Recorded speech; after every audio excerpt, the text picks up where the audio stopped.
자, 우리 애국 동지 여러분, 또 내일은 특별히 11시에 속리산 법주사에서 우리 공화당 당원동지 단합대회가 있죠. 그래서 오늘은 특별히 속리산 법주사에 대한 역사 이야기를 통해서 이것이 왜 우리들의 그 정치 일정 가운데 중요한지를 역사적으로 같이 먼저 풀어보려고 합니다. 자, 먼저 우리 한번 화면에 사진을 먼저 보고 오늘 이야기를 시작하려고 합니다. 여러분, 화면에 첫째 편 화면에 보시면 우리 이승만 박사께서 청년 시절에 한성 감옥에서 1904년 독립정신이라는 책을 썼다는 사실을 많이 아실 것입니다. 자, 여러분 그 사진에 보시면 1904년도 한성 감옥에서 이승만 청년이 29살 때 책을 썼는데, 또 우리가 알아야 될 것은 대한제국이 완전히 멸망하는 단계거든요. 지금 러일 전쟁에서 일본이 승리하고 대한제국 자체가 이제 없어지고 일본의 식민지로 들어가는 그러한 그야말로 절망적인 상황에서 이 책을 썼다는 거예요.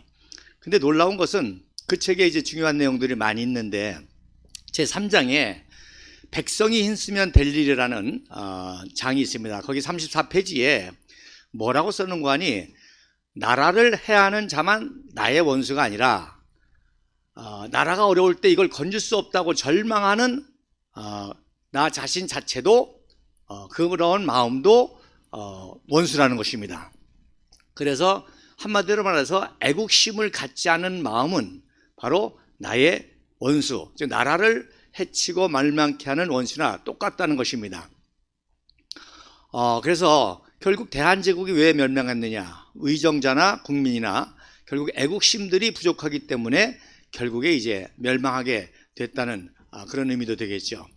그런데 1955년도에 로버트 T. 올리버라고 하는 박사님인데, 이분이 이제 1942년도에 그 재팬 인사이드 아웃 때문에 미국에서 이승만 박사를 만나고, 그때부터 이제 이승만 박사의 독립운동을 도왔고, 또 건국운동, 또 평생 이승만 박사를 미국의 그 국제외교를 도왔던 그분인데, 너무 친밀하다 보니까 이분이 이 박사에 대한 책을 많이 썼는데 그 중에 이 박사님의 자서전을 썼습니다. 그래서 외국인인데 이승만 박사의 그 구술 같은 것들을 정리해 가지고 그분이 자서전을 썼는데, 그 자서전 제목은 뭐 여러분 아시는 것처럼 신화에 가려진 이승만이다, 신화에 가려진 인물이다 라는데, 거기서 그 책을 쓰면서 역시 그 책에서도 제3장에서 제3챕터에서 감옥에서 시작된 새로운 인생이다라는 타이틀을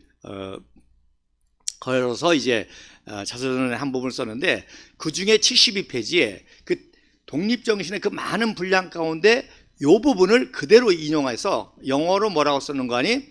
If your one heart is without patriotism, your heart is your enemy. 즉 애국심이 없는 너의 마음은 바로 너의 적이다 라고 영어로 이렇게 번역해서 썼습니다. 그래서 이 애국심이 왜 중요한 거 아니? 여러분, 애국심의 반대는 뭐예요? 이기심 아닙니까? 그리고 이기심의 반대는 이타심, 다른 사람을 사랑하는 거 아닙니까? 다른 사람을 사랑하고 사랑하는 그 사랑의 범위가 궁극적인 게 뭐예요? 애국심 아닙니까? 나의 가족, 나의 이웃, 나의 지역, 나의 뭐 학교, 나의 지역, 결국 나의 나라와 민족.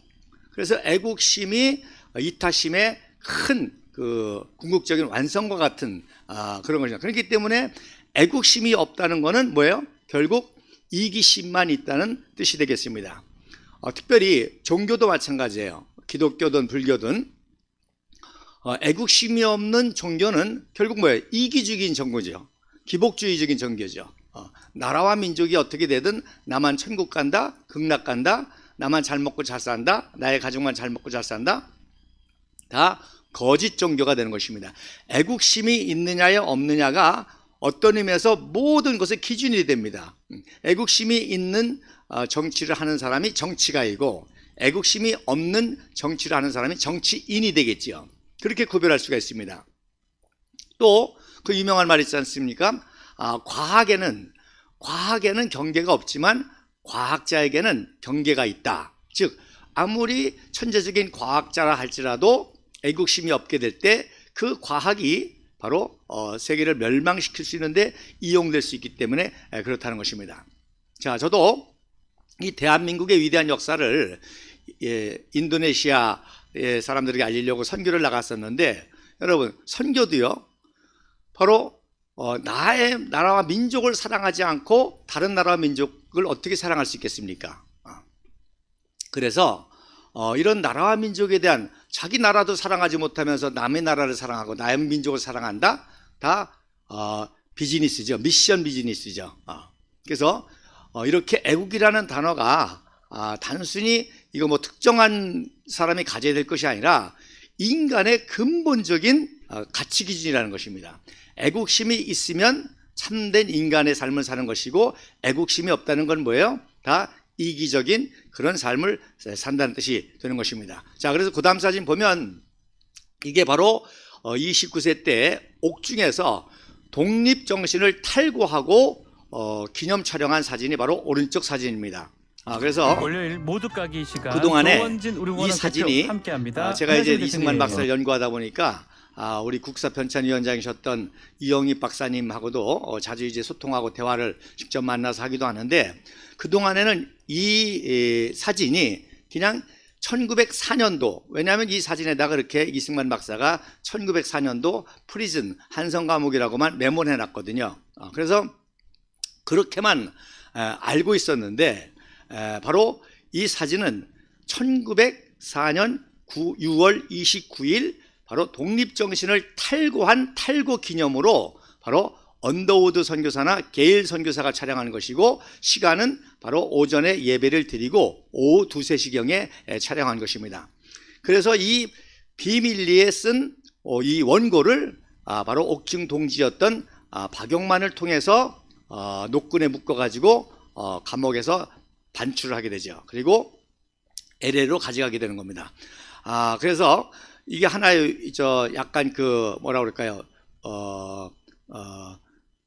위증적인 사진인데, 이 사람들이 들고 있는 책이 뭐냐? 오른쪽에 들고 있는 이승만 청년의 오른편에 있는 사람이 들고 있는 두꺼운 책은 중국어 성경입니다. 그리고 왼편에 들고 있는 작은 책은 찬송가라고 그러죠.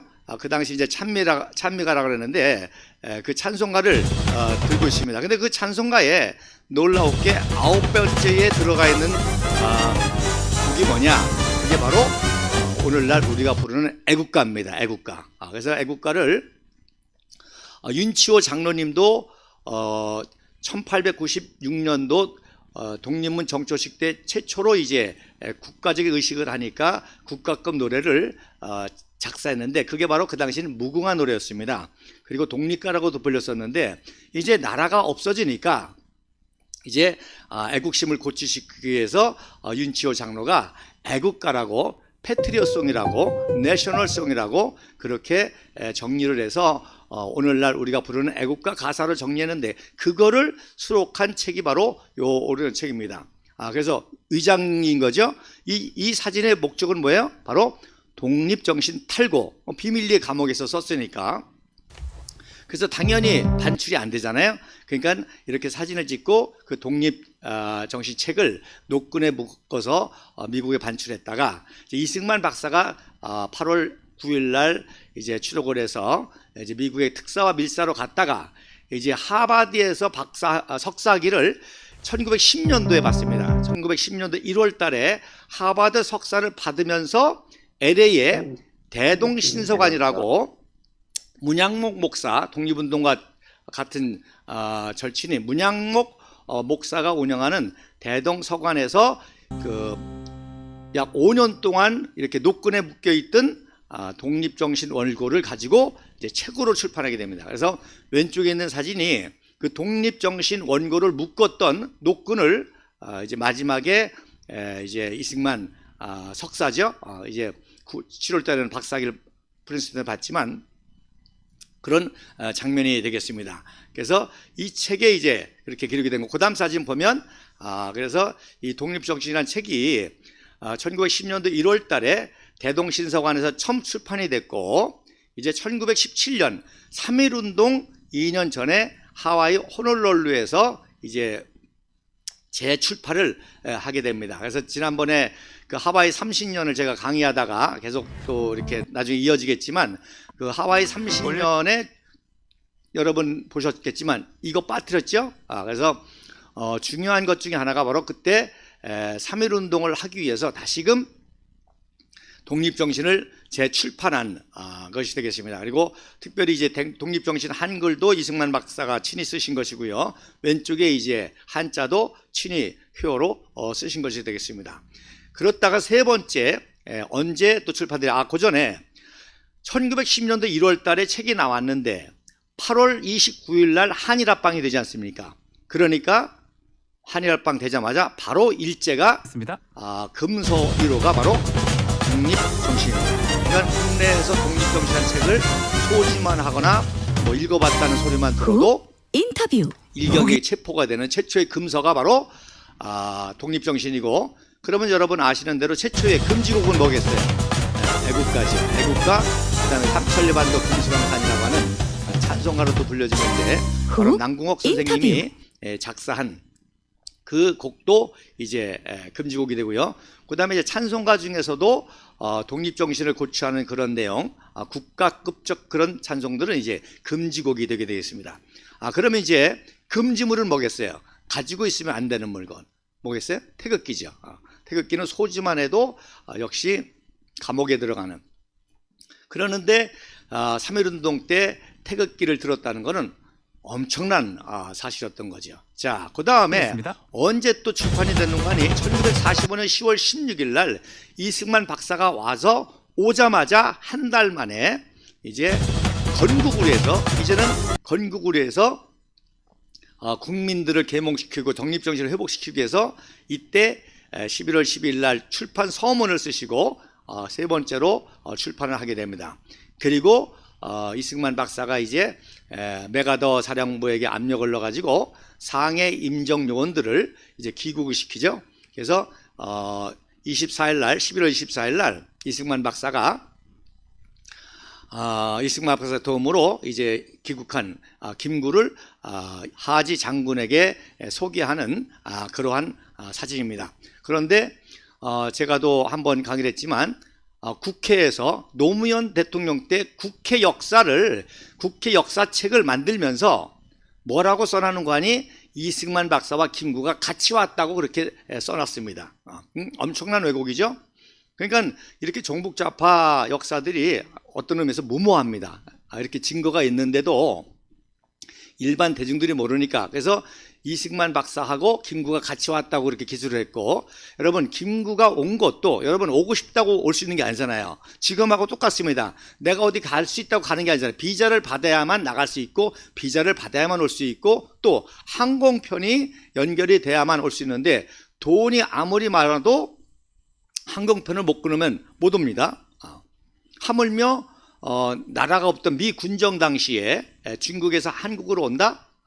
이거는 미 군정청의 허락과 도움이 없으면 안 되는 건데, 그거를 누가 했겠어요? 당연히 이승만 박사의 그런 개인적인 능력으로 모든 걸 동원해서 이렇게 하는 거죠. 그 다음에 종북 좌파들 사이에서는 또 자기네들끼리 보는 거에서는 이 사진을 하지가 경교장을 방문한 사진이다, 이렇게 또 선전합니다. 그래서 마치 하지 군정 장군이 김구 선생님을 아련한 것처럼 그렇게 자기네들끼리는 그렇게 왜곡하는 사진이 되는데, 이것은 바로 말씀드린 대로 이 박사의 도움을 통해서 이 박사가 김구를 하지에게 지금의 중앙청이죠, 거기 사무실에 소개하는 그런 사진이 되겠습니다. 그러면서 결국 이제 이 독립정신으로 그 당시 우파의 이제 지도자들과 청년들이 이 책을 통해서 대한민국의 결정에 또 결정적인 역할을 하게 된 겁니다. 자, 그 다음 사진은 이제 바로 1955년도에 이제 올리버 박사가 이제 대한민국의 건국 과정에, 그리고 6.25 동란 과정에, 그리고 한미 상호 방호 조약 가운데 다 끝내고 55년도에 이제 영문판으로 영어로 먼저 썼어요. The Man Behind the Myth, 신화에 가려진 인물이다라고 해서 1955년도에 영문판을 출판했는데, 참 안타깝죠. 2008년도 돼서야 번역서가 나오게 된 겁니다. 물론 너무나 역사적인 수소용돌이가 참 급하게 돌아가다 보니까 그러기도 했지만 2008년도 돼서야 이제 번역서가 처음 나오게 됐던 거죠. 그래서 왼쪽에 있는 사진이 첫 번째 첫 페이지 표지를 열면 이제 국부 이승만 박사의 존영과 그리고 저 표지가 있는데, 이 사진은 언제 사진이냐? 1948년 5월 10일 날 재헌의회 때 이화장에서 기념 촬영을 한 것입니다. 그러니까 대통령 되기 전이에요. 정확히 말해서는 이승만 박사, 국부 이승만 박사의 존영은 아니죠. 왜? 대통령 전이니까. 그래서 역사라는 게, 제가 지난번에 말씀했지만 역사는 과학입니다. 정확한 시간과 장소와 인물과 사건과 때가 있는 정확한 겁니다. 어떻게 보면은 범죄 수사와 같은 거예요, 역사 연구는. 그래서 조그만 단서를 가지고 언제 어디서 누가 어떻게 어떤 범행을 저질렀는지를 하는 게 그 수사 아닙니까? 그 역사도 마찬가지예요. 그렇기 때문에 우리가 조금만 관심을 가지면 사진 한 장에 진실이 있죠. 그리고 그 사진 한 장만 제대로 해석해도 엄청난 역사의 진실을 발견할 수가 있고, 제가 하는 작업이 바로 그래서 이 사진으로 보는 역사입니다. 그래서 사진을 해독을 하면 그 사진에서 엄청난 역사적인 진실이 있기 때문에 저는 이제 그래서 자신감을 갖는 겁니다. 그래서 종북 좌파의 모든 역사는 100%라는 자신을 가지고요. 왜? 어떤 사진인데 해독하면은 어떻게 왜곡이 됐는지, 어떤 진실이 나오는지 자신이 있습니다. 자, 그래서 이 사진도 막 무분별하게 잘 찍었죠. 당연히 잘 찍었죠. 왜냐하면 이제 재헌의회가 되면서 대한민국이 생겨지는 그런 중요한 순간이니까 라이프지라든지 이런 그 종군 기자들, 이런 기자들이 이화장에서 이렇게 찍은 사진이에요, 정확하게. 자, 그래서 이 책에 55년도에 말씀드린 대로 영어로 패트리오티즘이라는 말을 써가지고, 애국심이 없는 사람은 바로 그 자신 그 마음이 바로 너의 원수다라는 말을 썼던 것이죠. 자, 그러면 이것이 속리산 법주사하고 무슨 관계가 있느냐? 자, 속리산 법주사는 우리 대한민국의 유명한 사찰 가운데 하나인데, 바로 이 속리산 법주사의 역사 하나만 쫙 제대로 바로 해석해도 대한민국의 위대한 독립과 건국과 구국과 호국과 한강의 기적의 역사를 꿰뚫어 볼 수가 있어요. 하나의 신뢰가 된다는 겁니다. 그래서 제가 또 내일 법주사도 방문하니까 하는데, 자, 그러면 이거부터 풀어나갑시다. 고3 사진 보시면, 자, 1953년도 11월 13일, 자, 8월 9일 날 한미 상호 방호 조약을 이제 가조익을 하고 이제 완성이 돼서, 이제 미국의 아이젠하워 대통령이 내년도에 이제 이승만 박사를 국빈 초청을 하게 됩니다. 그래서 국빈 초청에 관한 협의를 하기 위해서 닉슨 부통령이 이제 국빈 방문하게 되는데, 이승만 박사가 여러 곳을 보여줄 수 있지만 어디를 보여줬느냐? 자, 어떤 의미에서 최초의 그 국가원수급 방문자입니다. 1952년도에 아이젠하워가 방문하긴 했지만 그거는 대통령 취임 전이기 때문에 당선자 신분으로 방문을 했고, 뭐 그 전에 장개석이라든지 이런 대통령이 오긴 했지만, 그야말로 최강대국, 선진 강대국의 최고 지도자 부통령이 최초로 방문한 그런 역사적인 사건이 부통령, 닉슨 부통령의 방문인데, 이때 이승만 박사가 뭐 대한민국을 소개해 줄 것 가운데 많이 있겠지만은 바로 정릉의 삼각산 경국사를 방문을 시켜줬습니다. 여러분, 이 삼각산은 저도 학창 시절에 자주 갔는데, 왜 삼각산이 중요한 거 아니? 여러분, 이제 근정전, 경복 근정전에 가면 고종 황제의 그 집무실이잖아요. 그 어이 뒤에 병풍이 있지 않습니까? 그게 바로 오학도입니다. 1월 오학도라고 그러죠. 해와 달과 오학. 그래서 한반도의 중요한 5개의 산을 거기다 그려놨는데, 그래서 북악 금강산, 동악 죄송합니다. 북악 백두산, 동악 금강산, 서악 묘향산, 그리고 남악 지리산, 그리고 중악, 가장 중요한 산이 어디냐? 삼각산이었습니다. 중악.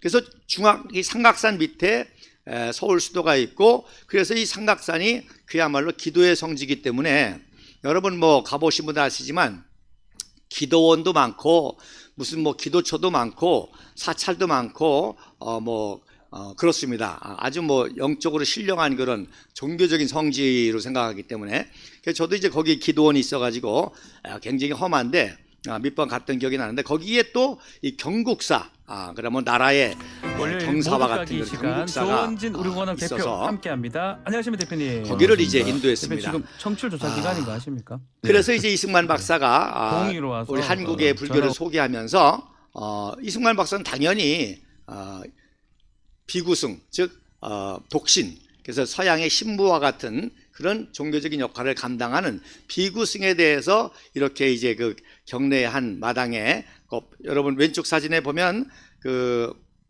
가마 같은 게 보이시고 그 뒤에 그 처마가 보이죠? 거기 병풍 있잖아요. 거기서 얘기하신 거예요. 거기서 이제 대화를 하신 거예요. 그래서 이제 닉슨 대통령이 궁금해서 조선 불교에 대해서 물어보니까 비구승이 있는데 비구승은 서양의 신부와 같은 그런 정치적인 역할을 한다.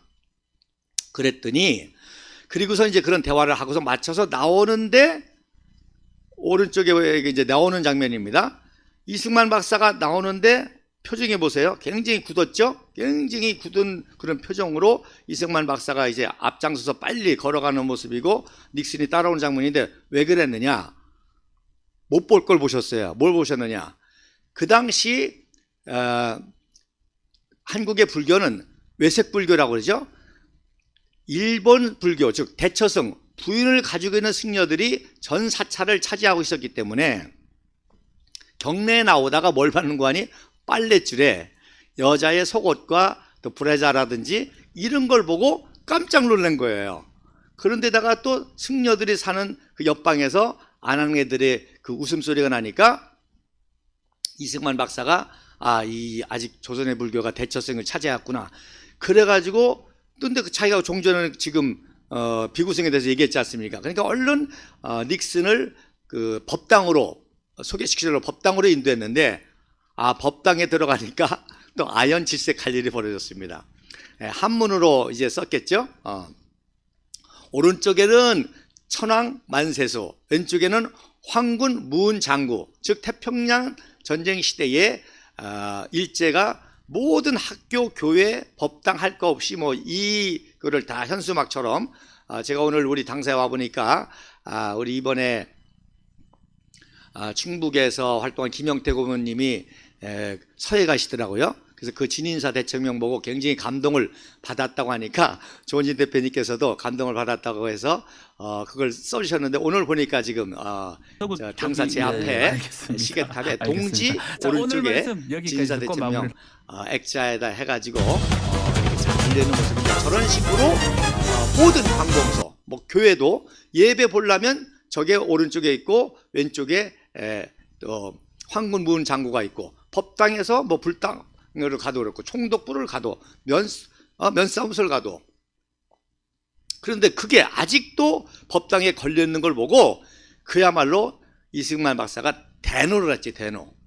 그래가지고 이제 일명 불교 정화라고 하는 유시를 내립니다. 즉 뭐냐 대처성은 다 스스로 물러가고 그리고 전통 호국불교 전통 애국불교의 전통을 이어받는 그런 비구승들이 사찰을 유지해야 된다. 그래서 그 유명한 불교 정화 사건. 그래서 그 당시에 숨어서 돌을 닦던 비구승 정통 호국불교 하는 분들은 약 50명밖에 안 되고 수천 명의 모든 사찰의 승려들이 다 대처승인데 결국 이승만 박사님의 전폭적인 지원을 받아가지고 오늘날 조계종이 탄생이 되는 겁니다. 그래서 일본 불교를 싹 물리치고 그때 이제 추담스님이라는 분이 아주 3.1운동 때도 함흥 보통 고등학교라고 그러죠. 함흥이 아주 유명한 거기가 투쟁 도시 아닙니까? 항일운동, 반공산주의 운동. 그 함흥 고교 출신으로 3.1운동을 참가했다가 감옥을 갇혔던 이 청년이 말씀드린 대로 이 추담 스님인데, 그리고 한용운 민족대표 33인 한용운 선생님하고도 관계가 있던 분인데, 이분이 이제 그 불교 정화 운동에 앞장을 서서 이분이 바로 불교 정화 때 속리산 법주사를 추담 스님이 이제 정리를 하게 된 것이죠. 6년 동안.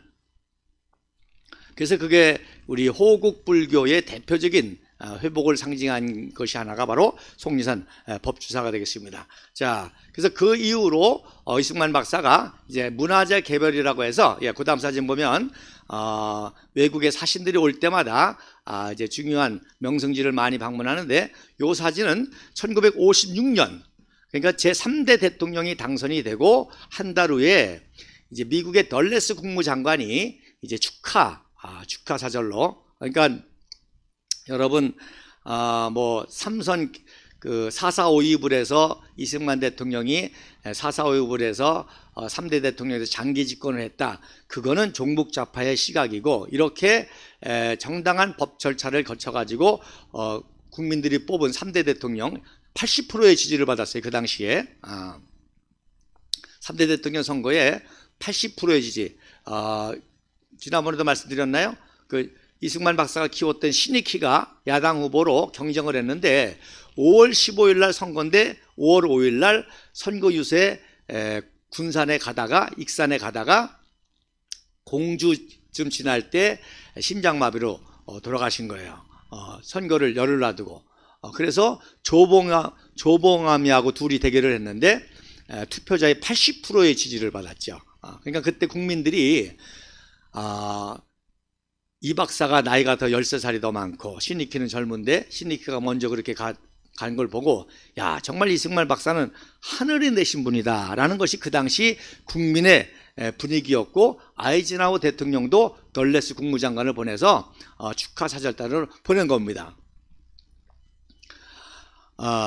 그리고 이제 주한미 3대 대사로 이제 브릭스 대사가 이제 후임으로 제 3대 다울링 대사가 이제 오게 되니까 그분들을 모시고 이제 불의 화엄사를 방문한 그런 사진인데, 마침 덜레스도 이승만 박사보다 한 15살의 아래인데, 동생과 같은 분인데 여독으로 참석을 못하고 다울링 대사만 참석을 했는데, 보세요. 오른쪽에 보면 오른쪽 두 번째가 다울링 대사인데, 여러분 미국의 대사면은 미국 대통령을 대표하니까 중앙에 와야 되는데 왜 가생이 있느냐? 그러니까 다 뜻이 있는 겁니다. 이렇게 바로 다울링 대사가 아직 신임장을 못 받은 거거든요. 이제 갓 부임한 거지 아직 신임장을 못 받으니까 이렇게 옆에 섰던 겁니다. 그리고 이제 유명한 분이죠. 그 파란색 동그라미에 뒤에 키 큰 분이, 이게 바로 유명한 nem니처 제6대 유엔군 사령관, 주한미군 사령관 nem니처 대장입니다. 이 nem니처 대장. 이 nem니처 대장이 6.25 참전용사고, 제7사단정으로 6.25 참전용사고, 또 1955년도 제가 강의했죠. 5군단 폭설사건, 제3군단 폭설사건 때 5사단장 때 박정희 사단장이 그 순직 장병 충원비를 세웠다는 그런 소식을 듣고 nem니처가 굉장히 감동을 받았고, 또 그 위령제 때 참석을 했던 분이고 해서 박정희를 잘 아는 분입니다.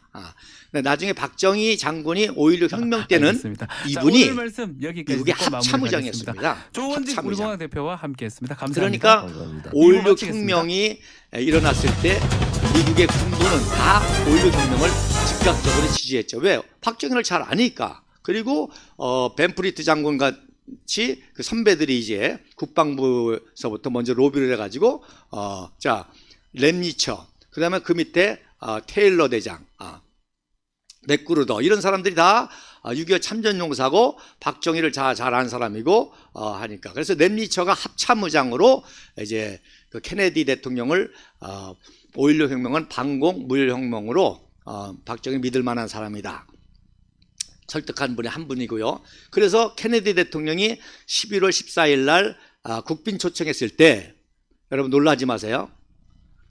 존슨 부통령하고 nem니처 합참의장이 공항에 나가서 박정희 의장을 영접했습니다.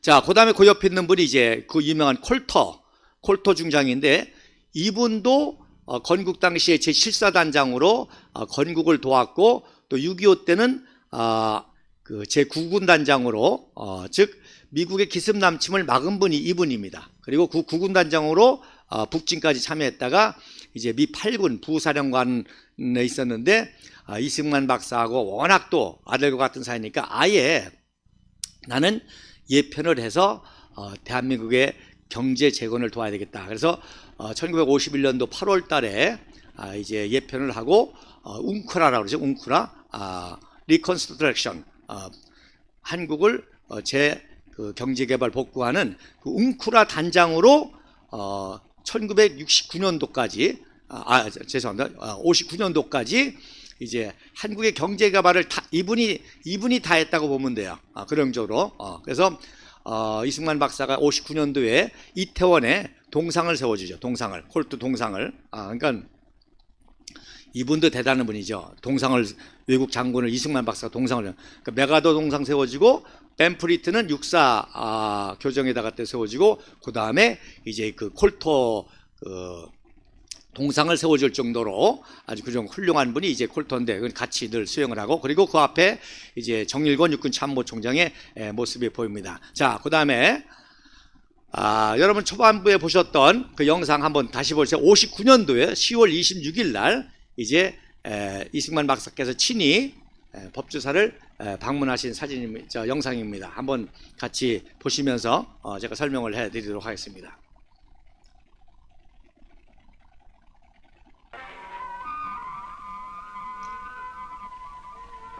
청명한 가을 날씨가 계속되던 10월 26일 이대통령각하 내분께서는 소리도 달라. 직구에 행차하시어 이곳 속리산 법주사를 찾으시고 단풍이 짙은 경내 여러 곳을 탐승하셨습니다.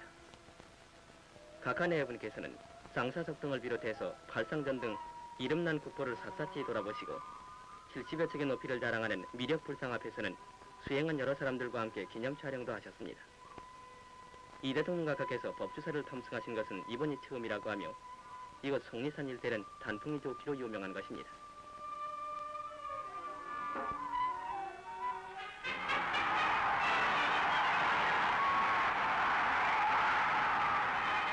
각하 내분께서는 서울로 돌아오시는 길에 대전 시민들의 열렬한 환영을 받으셨습니다. 각하께서는 시민들의 환영에 답하시면서 우리를 노리는 일본의 침략군성을 경계하며 우리는 하루속히 부강한 나라를 만들어 다시는 남에게 수치를 당하지 않도록 해야 한다고 연설하셨습니다.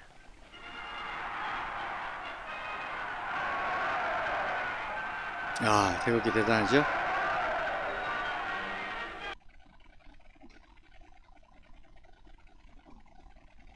예. 자, 보셨죠? 여러분 영상 대단하죠? 59년도입니다. 59년도. 그러니까 이승만 박사 독재, 장기제 이건 다 거짓말이죠. 이렇게 백성들이 환호하고 이 엄청난 태극기 이 집회, 이게 동원하라고 해서 되는 게 아니지 않습니까? 우리가 태극기 집회를 해봤지만.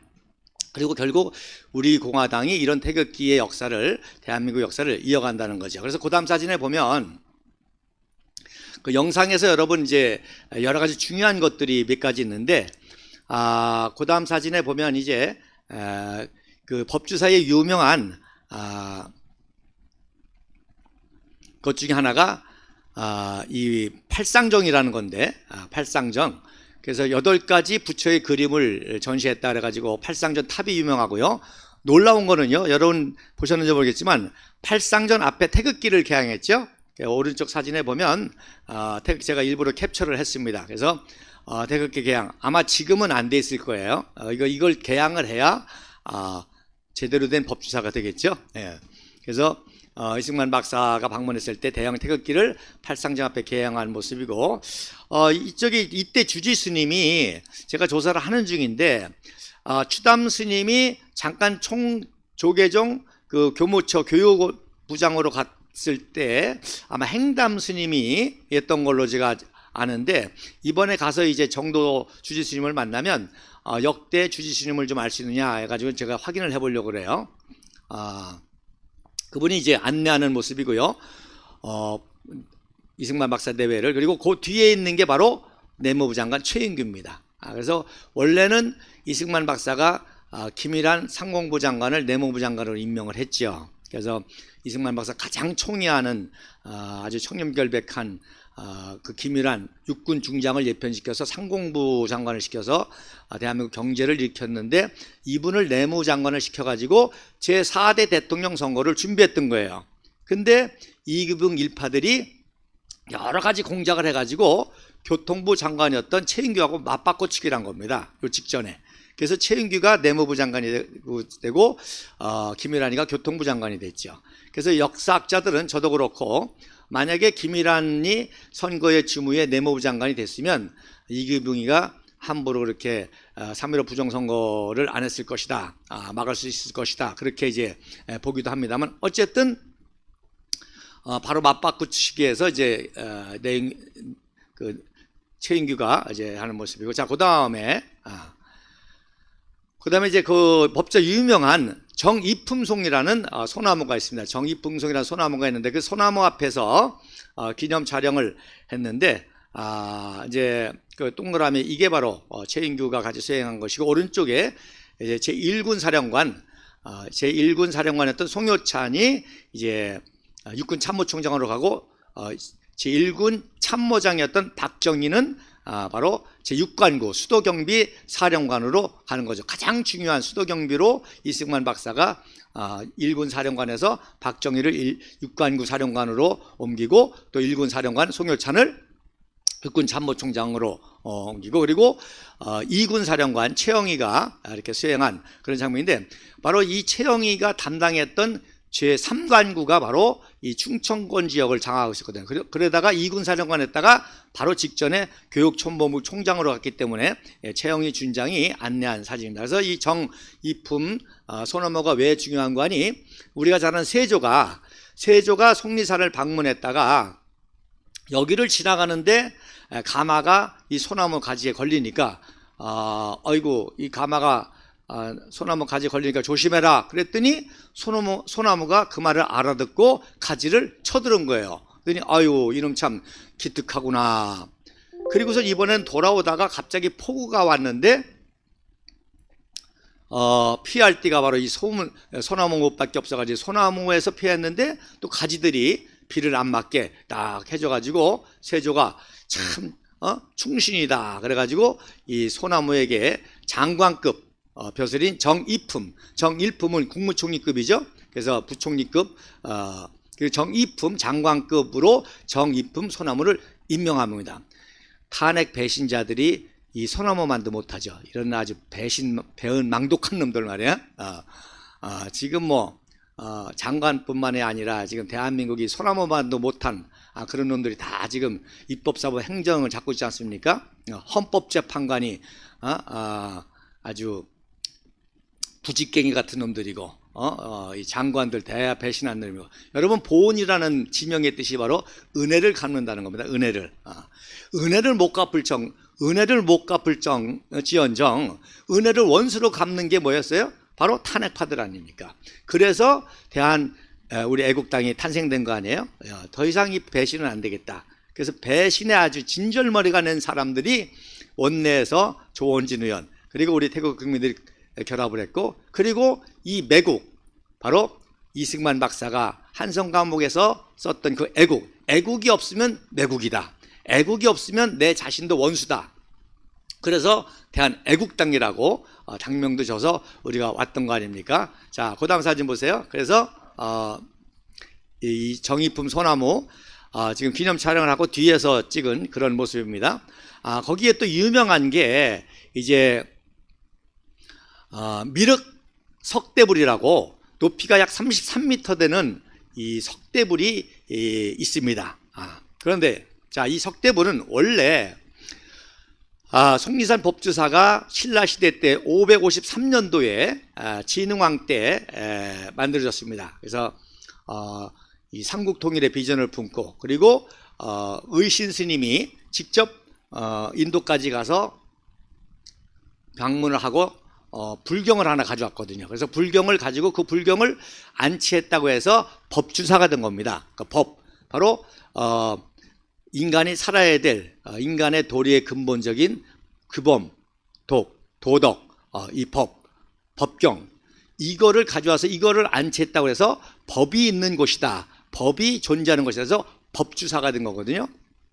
그래서 이제 법주사가 창건이 됐고, 그랬다가 삼국이 통일이 된 다음에 676년도에 이제 삼국 통일이 된 다음에 776년도에 진율이라고 하는 그런 대사가 청동대부를 세웠습니다. 청동으로, 그러니까 그 당시에 아마 아시아의 최고 아마 작품일 거예요. 청동대부를. 그러니까 이게 국력하고 맞먹잖아요. 통일신라가 얼마나 문화적으로 강건했는지 바로 그 당시 아시아 최고의 청동대부를 세웠던 거예요. 716년도에. 그래서 1000년 동안 청동대부를 있다가 조선이 망하게 된 게 이제 대원군이 섭정을 해서인데, 대원군이 1866년도에 고종이 14살 때 섭정을 하면서 제일 먼저 경복궁을 지은 거예요. 여러분, 제가 이제 또 기회가 되면은 일본 역사하고 우리 조선 역사하고 비교를 해볼 텐데, 고종하고 메이지하고 생년이 똑같습니다. 고종은 1852년 10월생이고 메이지는 11월생입니다. 한 달 차이예요. 그런데 똑같습니다. 메이지하고 고종하고 똑같대. 그런데 1866년도 대원군이 섭정하면서 제일 먼저 한 게 뭐냐? 건물을 지은 거예요. 건물을. 나라는 어려운데 경복궁을 복원한 거예요. 그럼 일본은 뭐였냐? 일본은 그때 이제 페리제독의 개혁 개방을 보고 서양의 그 어마어마한 그 엄청난 선진국의 그 모습을 보고 우리도 개혁 개방해야 되겠다. 그래서 조슈본이라고 그러죠. 조그만 조슈본. 조슈본에 무기 살려고, 이 서양의 침략을 막으려고 무기 살려고 모아놨던 돈으로 최초로 영국의 유니버시티 오브 런던 UCL에 5명의 유학생을 보냅니다. 경복궁 질 때 유학생을 보냅니다. 그게 유명한 조시 파이브입니다. 그 5명 중에 한 명이 이토 히로부미고 이노우에 가오루입니다. 그러니까 거기서부터 우리나라 역사를 알아야 돼요. 그러니까 조선은 대원군이 건물을 졌고 일본은 인재를 키웠는데 결국 그 인재가 건물을 잡아먹은 게 한일합방이죠. 자, 어느 정도 망했냐? 바로 경복궁을 지려니까 얼마나 건축자금이 필요할 거 아니에요. 건축자금이 모자라니까 이 법주사에 있는 청동대부를 가져다가 그 청동을 녹여서 당백전을 만든 겁니다. 그러니까 없어진 거죠. 그래서 그러니까 1872년도에 그 수고에 갔으니까 약 한 60년 동안 이제 그 불이 없었다가 김복진이라는 분이, 이분이 이제 배제학당 나온 또 이승만 박사의 또 후배인데, 배제학당 나온 분이 이분이 이제 또 도쿄 유학을 한 분이고, 그래서 최초의 현대적인 조각가로 이분이 1939년도에 독립의 꿈을 비전을 안고 시멘트로, 비록 석상이지만 돈이 없으니까 시멘트지만 왼쪽에 보시는 대로 이거를 그 석상을 만드는 거예요. 근데 안타깝게도 1년 만에 1940년도에 이제 돌아가심으로 인해서 요 상태로 중단이 돼버린 겁니다. 이게 중단된 모습입니다. 자, 그런데 그 다음 사진 보세요. 그 다음 사진에 보면, 자, 그러니까 이 추담 스님이 법주사의 그 주지가 돼가지고 요 미완성된 석불, 미륵 대부를 완공하고 싶은 거예요. 여러분 그 박정희 대통령 사진 보시고 계시죠? 그 전 사진 보여주세요. 예, 맞습니다. 예. 지금 보고 계시죠? 그래서 이 미륵 석대부를 추담 스님이 완성하고 싶은데 뭐 우리나라가 어려웠잖아요. 그러다가 이제 59년도에 이승만 박사가 방문하니까 그때부터는 이제 독립의 그 비전을 가지고 세웠지만 이제는 뭐 독립이 아니고 나라가 세워져서 구국 호국까지 했으니까 한강 기적을 통해서 이제 통일의 비전을 가지고 이 석불을 완성하고 싶다고 해서 이승만 박사 때부터 그런 작업을 했는데 어떻게 됐어요? 4.19가 나면서 하야를 하면서 유야무야가 됐죠. 그러다가 1961년도에 5.16 혁명이 성공을 하니까 이 추담 스님이 그 당시 박정희 의장 공간이 장충동에 있었는데 그 최고위 사무실은 시청에 있었습니다. 출퇴근하는 길목에 추담 스님이 매일 아침에 출근할 때 서가지고 독경을 하고 기도를 하는 거예요. 그러니까 유경수 영부인이 그때 이제 불교 쪽에 있었지 않습니까? 그래서 청담 스님을 잘 아니까 청담 스님을 통해서 매일 내가 출근할 때 그 서가지고 그렇게 기도하는 분이 있는데 무슨 연고인지 좀 알아보고 데려와라. 그래서 이제 추담하고 면담을 하게 됩니다. 그때 이제 추담이 바로 박정희 의장에게 그 법주사의 역사를 말씀드리면서 통일의 비전을 가지고 이거를 완성하고 싶습니다. 그렇게 얘기해서 이제 그때부터 박정희 의장이 이제 법주사에 관심을 가지고 법주사의 그 복원을 위해서 하는데 저도 참 감사하죠. 이 사진을 어제 발견했습니다. 그 왼쪽에 보면 1961년도 10월 31일 날 바로 윤보선 대통령을 그 당시 이제 대통령이 윤보선이었으니까 박정희 의장이 모시고 육군 참모총장 겸 합참의장인 김종호 대장과 함께 법주사를 방문한 사진입니다. 61년도 그러니까 이때가 또 언제냐? 바로 11월 11일 날 이케다 수상의 국빈 초청을 받아가지고 일본을 방문하게 되고 11월 14일 날 케네디를 방문하게 되는 어떤 의미에서 대한민국 역사상 가장 위대한 사건은 바로 이 사건입니다. 혁명의 지도자가 아직 국가 원수도 아닌 혁명의 지도자가 일본 이케다 수상의 국빈 초청을 받고 케네디 대통령의 국빈 초청을 받고요. 놀라운 거는 이 박정희 의장이 하네다 공항에 내릴 때 이케다 현직 수상이 공항에 마중 나왔습니다. 이 한마디로 게임 끝난 거죠. 5.16 쿠데타 다 개소리죠. 일본의 현직 수상이 쉬운 말로 일개 혁명 지도자, 육군 대장, 하네다 공항에 마중 나와서 박정희 의장이 마이크 잡고 기자회견하는데 뒤에 하네다 수상이 배석을 했습니다. 이케다 수상이 배석을 했습니다. 그리고 그 직전에 수상인 기시노부스케가 또 만찬에서 박정희 대통령에게 인사를 드리죠. 그리고 바로 또 케네디 초청으로 미국에 갔더니 공항에 딱 내리니까 누가 와 있어요? 존슨 부통령이. 그리고 합참의장 램리처가 3부 요인들이 국무장관 다 도열해가지고 박정희 의장이 마이크 잡고 기자회견할 때 뒤에 부통령이야 쫙 3부 요인이 줄 서가지고 이거 이상의 최고의 예우가 어디 있습니까? 게임 끝난 거죠. 아마 이제 제 생각에는 그래서 우리가 역사를 그분 입장, 그분 생각 속에서 역사를 풀어나가야 돼요. 자기 생각대로, 자기 수준대로 해석하려고 하지 말고 그래서 이러한 중요한 일본과 미국 방문을 앞두고 이제 여러 가지 전략적 구상도 하면서 이런 역사적인 법주사를 방문했던 것 같습니다. 자, 그래서 그 오른쪽에 있는 분이 그 유명한 이제 추담 스님이신데 이 추담 스님의 그 유명한 글자가 지금 남아 있습니다. 여러분 궁금하시죠? 뭐 쓰는지? 이것도 제가 발견했습니다. 이게 바로 평상지심이라고 하는 그 회어를 쓰는 것입니다. 즉 우리가 평상시에 가지고 있는 마음이 이게 도다. 평상심, 시도.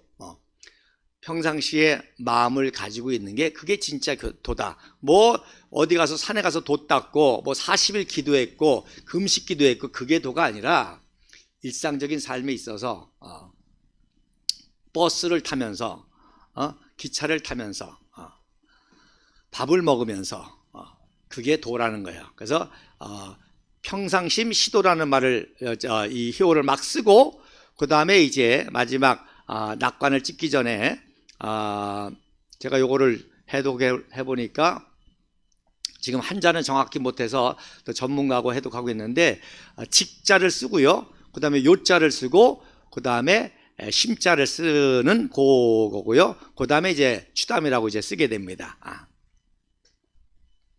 자, 그래서 박정희 대통령이 이제 이렇게 관심을 갖고 있을 때 유명한 영친왕 이방자 여사가 영친왕의 환국을 추진하면서 박정희 대통령을 자주 만나게 되다 보니까 이방자 여사가 이제 시주를 하게 되고 박정희 대통령이 도와서 1964년도 6월 15일 단오 때 이제 석부를 완공하게 됩니다. 그래서 여러분 그 사진, 그 다음 사진 보시면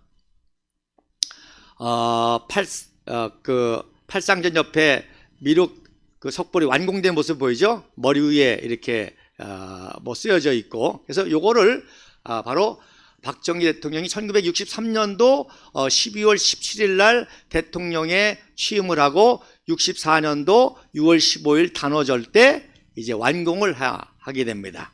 그리고 이제 1969년도 10월 8일 날 제6대 대통령 때는 모든 속리산의 법주사 경내의 모든 문화재를 완벽하게 복원합니다. 그래서 이 사진이 바로 복원된 모습입니다. 왼쪽 사진이 그 복원식 날 모습이에요. 사람들 많이 모여 있죠.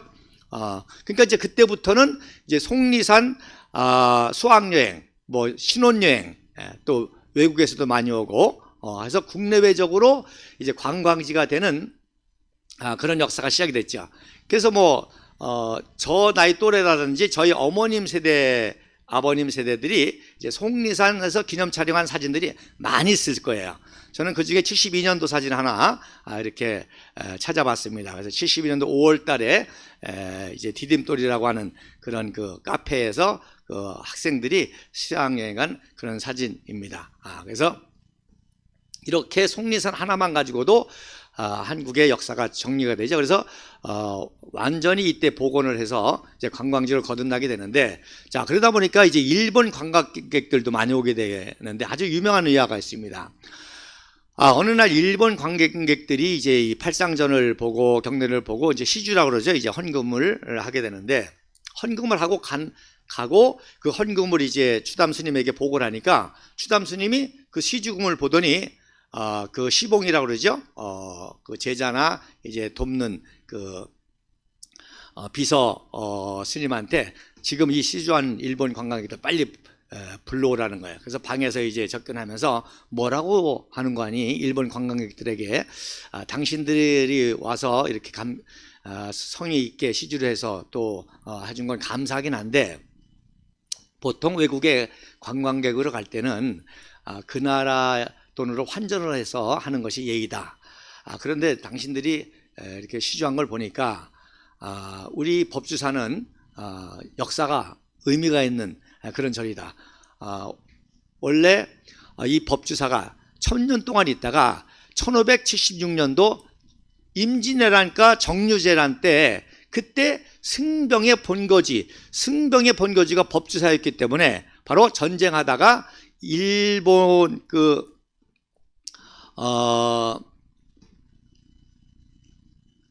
일본군이 바로 법주사를 다 불태워버렸습니다. 그래서 1000년 만에 법주사가 없어졌습니다.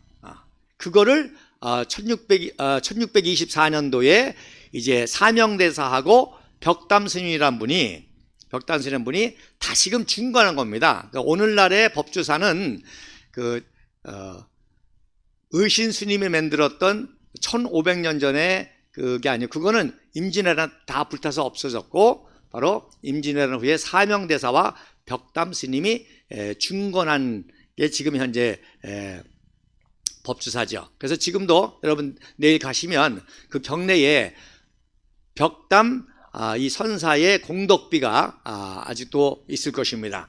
그래서 그러니까 일본이 불태웠던 절이고, 또 자신도 항일운동했고 항일을 해서 한일합방 한 게 누구예요? 이토 히로부미 아니에요.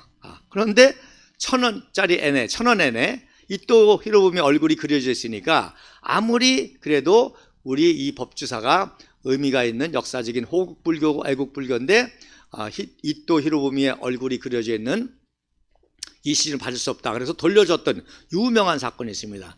여러분 지금으로부터 한 60년 전이면 50년 전이면은 한 10만 원 꼴 되는데 한 장에 그러니까 뭐 일본 관광객들이 뭐 엄청나게 시도했겠죠. 그래서 다 돌려줬던 아주 유명한 예화가 있습니다.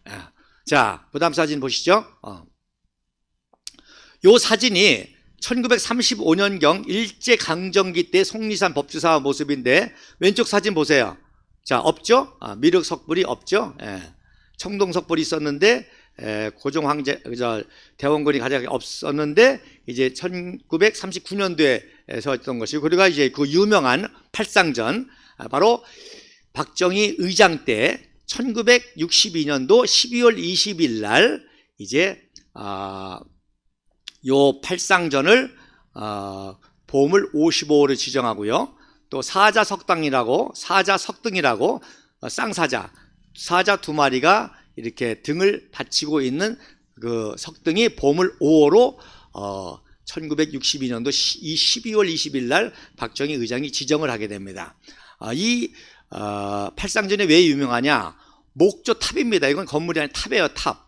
탑으로서 약 22m가 되는 국내의 가장 높은 목조 탑이고, 그러니까 아주 건축적으로도 굉장히 중요하죠. 그리고 그 안에 말씀드린 대로 8가지의 그 그림을 그려놨다 그래서 팔상전의 그 그림을 서로 보고 있는 모양이기 때문에 팔상전이라고 했던 거죠. 그래서 여러분, 선진국의 끝이 어디입니까? 관광대국가 아닙니까? 그래서 관광국이 될 때 선진국이 되는 거예요. 그러니까 이승만 박사라든지 박정희 대통령은 벌써 이때부터 대한민국의 선진 광대국의 꿈을 가지고 이런 문화재를 이제 개발했던 것이죠. 그래서 오른쪽에 보면 얼마나 초라합니까? 이 팔상전이. 그래서 이거를 이제 다 복원하고 세계적인 관광으로 만든 것이죠. 그래서 그 다음 사진에 보면 자, 팔상전 그 시대별로 제가 모아놨습니다. 맨 왼쪽에 있는 그 팔상전 3개의 사진이 보일 거예요, 여러분. 자, 그래서 맨 왼쪽에 있는 게 이제 일제시대 때 보면 나무도 별로 없죠. 그 다음에 이제 해방 이후에, 그 다음에 오늘날 아주 팔상전의 아름다운 그 모습의 사진이 여러분 화면으로 볼 수 있습니다. 화면 나오죠?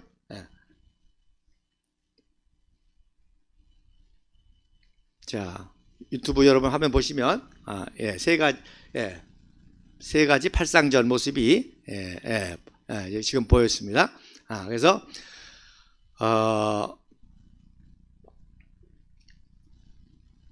우리가 이제 그래서 법주사를 가는 의미가 많이 있죠. 여러 가지가 있는데 이제 삼국 통일을 일으켰던 그 법주사의 그 비전을 우리가 남북 통일로 받아야 되겠고, 또 이 위대한 애국과 호국의 역사를 우리가 회복해야 되겠습니다. 자, 그 다음 사진 한번 보시죠.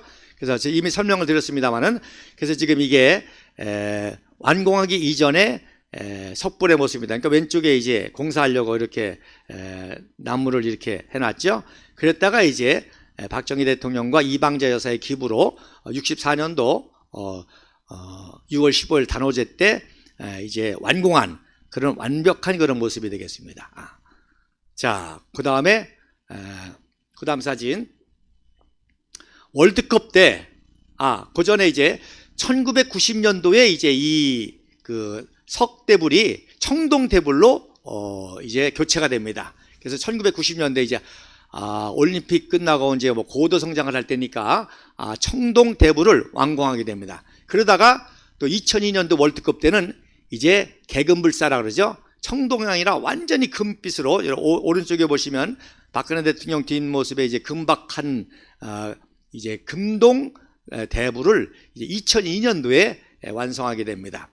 그때 이제 월드컵 시작할 때, 그때 이제 유력한 대선 후보인 이제 노무현 후보가 참석을 했고, 이제 정몽준이가 이제 참석을 했는데, 이제 정몽준이가 이때 이제 막판에 이제 노무현 지지하는 그 지지쇼로 말미암아 이해창이가 안 되죠. 이해창이는 이때 이제 무슨 일이 있었는지 참석을 안 하고, 오히려 한국미래연합 이제 소수당 월요일 모두 까기 대표지만 시간 조원 박근혜 대표가 으로 봐서는 참석을 한 겁니다. 자, 그리고 2005년도에 이제 또 다 이회창이 2번 떨어지는 바람에 한나라당이 다 망하게 된 거를 이제 한나라당 이제 제3기 대표가 되셔가지고 이걸 살릴 때 참석하신 모습입니다. 2005년도 박근혜 대통령 모습입니다. 자, 그 다음에 이제 2015년도에 또 우리나라가 얼마만큼 성장했느냐. 박근혜 대통령의 황금 시대죠. 그래서 13년 전에 만들었기 때문에 이게 기술적으로 문제가 있어가지고 금박이 떨어지고 벗겨지고 갈라지고 하니까 2015년도에 이제 완전히 신기술로 완전히 황금빛 금박을 다 정비해가지고 점안식을 했는데 이때 이제 김무성이가 참석 예정이라고만 해놓고 이날 무슨 일인지 참석을 안 했어요. 그 다음에 이제 민주당 대선 후보가 될 이제 문재인이가 참석을 했습니다. 그리고 2016년 5월 달에 이제 4.15 총선에 김무성이가 이제 이때 이미 탄핵의 시작이 이때입니다. 총선을 말아먹죠. 도장 반역으로. 그리고서 이제 대표에서 물러나면서 무슨 민생 투어 한다고 8월 18일 날 이제 시험 기르고 방문한 그런 모습입니다. 자, 기도는 언제 어디서든지 누구나 다 할 수 있습니다. 중요한 거는 무엇을 위해서 기도하느냐는 것이죠. 그리고 때로는 어떤 기도는 나라와 운명과 세계의 저주가 될 수가 있다는 겁니다. 문재인이가 뭐라고 기도했는지 모르겠지만 저 문재인의 기도가 이루어진다는 것은 바로 적화통일이요 대한민국의 멸망일 것입니다. 이번 법주사에서도 우리 애국 동지들이 정말로 나라와 민족을 위한 그런 좀 응답받을 만한 기도를 할 수 있기를 바랍니다. 자, 그 다음 사진 마지막으로 보시면 박근혜 대통령이 이번에 대구 동화사 오셨는데 바로 방문한 이유도 통일 축원 행사에 참석하신 것이고 제가 만약에 정상적이라면은 아마 법주사를 방문했을 거예요. 그런데 이제 여러 가지 건강상 지리상 있으니까 동화사 법회에 참석하신 것 같습니다. 자, 그 다음 사진 보시면 동화사 오동나무의 꽃이 화려하다고 해서 동화사 가장 초기에 세워진 493년도 극달이 창건한 동화사에서 통일을 기원하는 모습이고요. 그 다음에 이제 정권이 바뀌긴 바뀌었을 거예요.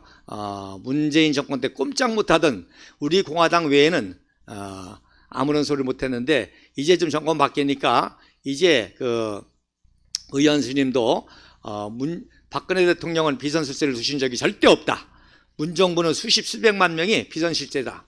그래서 북한과 대한민국이 공격에 빠졌다라고 아주 공식 석상에서 말할 정도가 되긴 했습니다. 자, 마지막으로 1976년도 10월 달에 유명한 나의 조국 박정희 대통령이 작사 작곡한 나의 조국 원래는 신문인협회에서 군가를 박정희 대통령이 모집을 했는데 마음에 드는 게 없는 거예요. 그러니까 본인이 직접 작사 작곡을 한 게 나의 조국입니다. 10월 달에. 그래서 10월 1일 날 국군의 날 행사 때 사진인데 보세요. 나의 조국 2절 가사에 조상들의 피땀 어린 빛나는 문화유산 뭐요? 법주사 얘기 같죠? 삼국 통일 이룩한 화랑의 옛정신을 법주사가 왜 창건됐다고요? 삼국 통일을 위해서. 그래서 자, 이게 결론입니다. 이승만 박사나 박정희 대통령이나 박근혜 대통령은 언행일치예요. 평생 자기가 말한 거 다 실천하는 겁니다. 자신의 모든 정책과 삶과 모든 게 일치하는 거예요. 법주사를 그냥 방문한 것이 아니라 그 법주사의 정신과 역사와 문화가 나의 조국이라는 가사에 그대로 있지 않습니까? 그래서 마지막으로 그 다음 사진에 보시면 제가 그 10월 29일 날 이제 피아노 치시는 한상전에서 활 쏘시는 마지막 사진 한 장 보고 마치겠습니다. 그래서 한상정에서 나의 조국 만들었을 때 활 쏘시는 장면인데 왼손잡이시기 때문에 그리고 피아노 치는 사진 많이 있는데 요거는 1967년도 피아노 연주입니다. 자, 그러면 마지막 세 분의 조명과 함께 나의 조국 들으시면서 방송을 마치고 내일 속리산 법주사에서 뵙도록 하겠습니다. 감사합니다.